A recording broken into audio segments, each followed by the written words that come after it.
बच्चों, तो हम आ चुके हैं एक न्यू वीडियो लेकर आपके लिए जो मोस्ट इंपॉर्टेंट है। इंग्लिश ग्रामर टॉपिक है active passive voice, use of past indefinite tense. आज हम पढ़ेंगे use of past indefinite tense. ठीक है बच्चों, इसके बारे में जानेंगे क्या होता है पास्ट इंडेफिनिट टेंस। तो सबसे पहले हमने शुरुआत कैसे करते हैं। सबसे पहले हम पास्ट इंडेफिनिट की जो भी टॉपिक्स होते हैं उन्हें लिखेंगे, फिर उसके बाद उसका पैसिव वॉइस कन्वर्ट करते हैं। ठीक है, डायरेक्ट हम कन्वर्ट नहीं करेंगे क्योंकि बच्चा क्या है कन्फ्यूज हो सकता है, इसीलिए। ठीक है, इतना समझ में आ गया होगा बच्चे। तो देखिए अब क्या करेंगे, सबसे पहले हम इसकी परिभाषा लिखते हैं। ठीक है बच्चों, सबसे पहले हम इसकी क्या लिखते हैं, डेफिनेशन। डेफिनेशन लिखते हैं सबसे पहले हम इसकी। डेफिनेशन क्या होती है पास्ट इंडेफिनिट की, जिन हिंदी वाक्यों की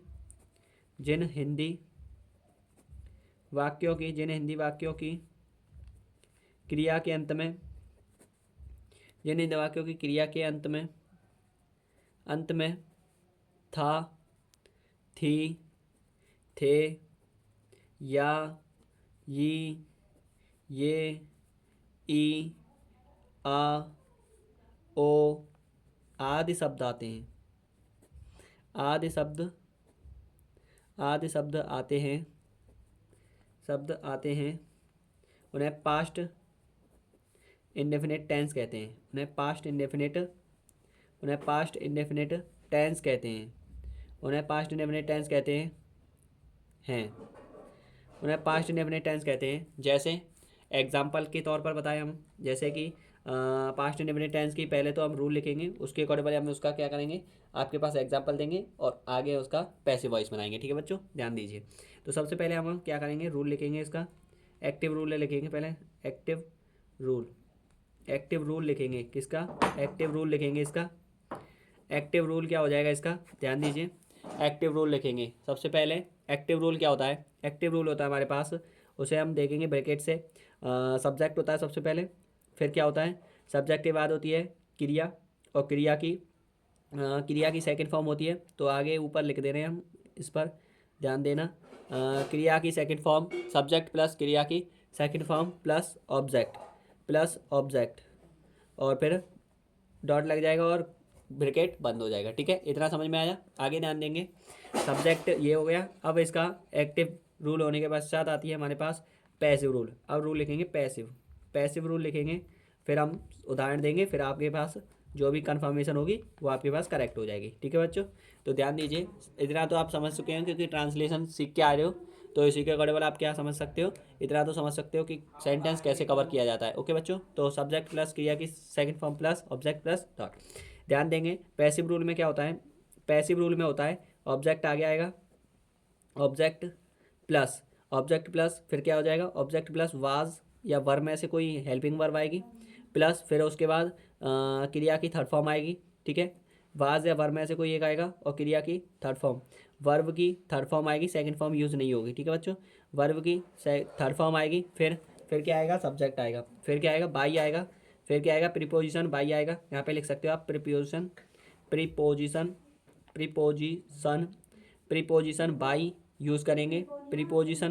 यूज़ करेंगे, प्लस क्या करेंगे, plus subject, preposition by plus subject, फिर क्या करेंगे, डॉट बंद करेंगे और क्लोज ब्रैकेट कर देंगे। ओके, इतना क्लियर करने के पश्चात आगे ध्यान देंगे। यहाँ तक समझ में आया बच्चों। ठीक है, अब ध्यान दीजिए आगे। देखिए तो बच्चों यहाँ पे आगे, इसके बाद इतना क्लियर होने के पश्चात आगे देखेंगे, उदाहरण देखते हैं। अब इसका एग्जाम्पल देखेंगे, उसी से हम क्या करेंगे, टॉपिक को आगे बढ़ाएंगे। ठीक है, तो उदाहरण क्या होता है, जैसे कि उदाहरण में एग्जाम्पल में कोई सा भी दे सकता हूँ आपके लिए। जैसे कि तुमने तुमने तुमने 10 रुपये तुमने 10 रुपये की तुमने 10 रुपये की चॉकलेट खरीदी। तुमने 10 रुपये की चॉकलेट खरीदी तुमने 10 रुपये की चॉकलेट खरीदी, ऐसा कोई उदाहरण दे दिया मैंने, मान लेते हैं सपोज। ठीक है, तो अभी सबसे पहले हमें क्या करना पड़ेगा, इसका देखेंगे कि ये है या नहीं, पैसिव वॉइस बनेगा या नहीं। तो तुमने 10 रुपये की चॉकलेट खरीदी, तो कैसे लगेंगे, तुमने 10 रुपये का क्या खरीदा, तो क्या खरीदा, आपके पास थिंग आ रही है ना, थिंग आ रही है तो क्या हो जाएगा, आपके पास पैसिव वॉइस अवेलेबल है तो बनेगा इसका। देखिए, तुमने 10 रुपये की चॉकलेट खरीदी, सबसे पहले एक्टिव वॉइस पहले एक्टिव वॉइस बनाएंगे इसका। फिर इसके बाद बनाएंगे हम इसका पैसिव वॉइस। पहले हमें इसका एक्टिव वॉइस, फिर इसका पैसिव वॉइस, दोनों टॉपिक्स आपके पास ध्यान रखना है, ठीक है। तो सबसे पहले एक्टिव वॉइस बनाएंगे तो उसके लिए क्या हो जाएगा, यू चॉकलेट खरीदना, खरीदना क्या होती है, बाई होती है। तो बाई का सेकंड फॉर्म क्या हो जाएगा, बॉट हो जाएगा, बाई बॉट हो जाएगा। बाई का क्या होता है, बॉट होता है, और ब्रिंग का होता है ब्रॉट, ठीक है बच्चों। तो बाई का बॉट होता है, BOUGST, बॉट होता है। बाई का क्या हो जाएगा, बॉट, ठीक है बच्चों। लिखेंगे यहाँ पे BOUGST, buy bought, buy bought chocolate, कितने रुपए की, 10 रुपीज़ की, ठीक है। बाई बॉट चॉकलेट, चॉकलेट की मीनिंग थोड़ा देख लेना सही हो या नहीं, थोड़ा तुम देख लेना, ठीक है। तो buy bought chocolate, buy bought chocolate कितने रुपए की है, 10 रुपए की। अब 10 रुपए की है तो मनी आपके पास कौन सा प्रीपोजिशन लगेगा, नहीं लगेगा, इसमें देखते हैं, ठीक है। Buy bought chocolate 10 rupees of 10 rupees, ठीक है, क्योंकि 10 रुपये के आपके पास पैसे हैं। पैसे को आपको किस में लिखना पड़ता है, इसके लिए जैसे कि डिटरमाइनर लगेगा, और डिटरमाइनर क्या होगा उसे देखेंगे। देखिए बच्चों, तो इसमें क्या हो जाएगा, you bought of 10 rupees, you bought of 10 rupees, ठीक है। अब इसको पैसे में बनेंगे तो कैसे लिखेंगे, ऑफ 10 रुपीज़ है, इसको नहीं लिखेंगे, चॉकलेट जो है यही ऑब्जेक्ट है, तो द चॉकलेट लिख के या फिर चॉकलेट लिख के भी कर सकते हो। चॉकलेट, चॉकलेट वॉज, क्योंकि चॉकलेट प्लूरल नहीं है, सिंगुलर है, तो एक ही चॉकलेट है इसीलिए chocolate was.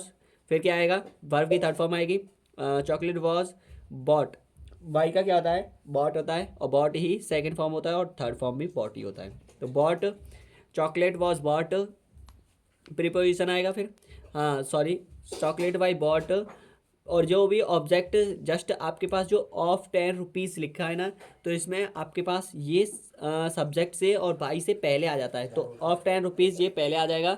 Chocolate was bot of 10 rupees, of 10 rupees, of 10 rupees. फिर उसके बाद आएगा आपके पास बाई, फिर उसके बाद बाई, बाई फिर सब्जेक्ट आएगा, सब्जेक्ट क्या हो जाएगा, यू, ओनली यू, ठीक है। तो यहाँ पे आपके पास ये हो गया, chocolate was bot of 10 rupees by you, ठीक है। वीडियो पसंद आई तो लाइक करना, कमेंट करना, और आपका यहाँ तक ही यही चैप्टर क्लोज होता है, ठीक है। आगे देखेंगे नेक्स्ट। थैंक यू, धन्यवाद।